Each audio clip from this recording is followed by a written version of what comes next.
Hello guys, good morning. सकाळी उठलो, अंघोळ धुवली आणि शर्टाचा बटन निघलेला तो लावून घेतला. नंतर मग पावडर टिकला लावून तयार झालो आणि इथेशी येऊन मग नंतर ज्यूस पिलो आणि निघलो कॉलेजला जायला. पप्पा आलं तर मला सोडला. भिवपुरी रोडला आलो. नंतर ट्रेन आली आणि ट्रेनमध्ये बसलो.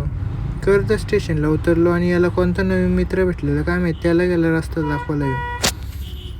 नंतर आलो कॉलेजमध्ये, पेपर सुटला आणि लगेच निघलो घरी.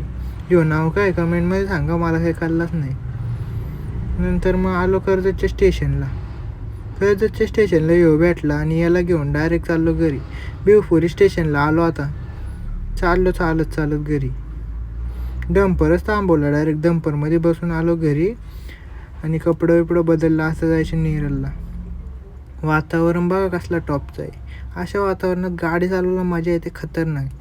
नंतर मग हॉटेलला येऊन पप्पांना बाटल्या भरून दिल्या एवढ्या. नंतर मग पॅटीस खायला घेतला. ही इकडं काय करते काय माहीत. आजचा ब्लॉग इथंच एंड करू. गणपती बाप्पा मोरया. चलो.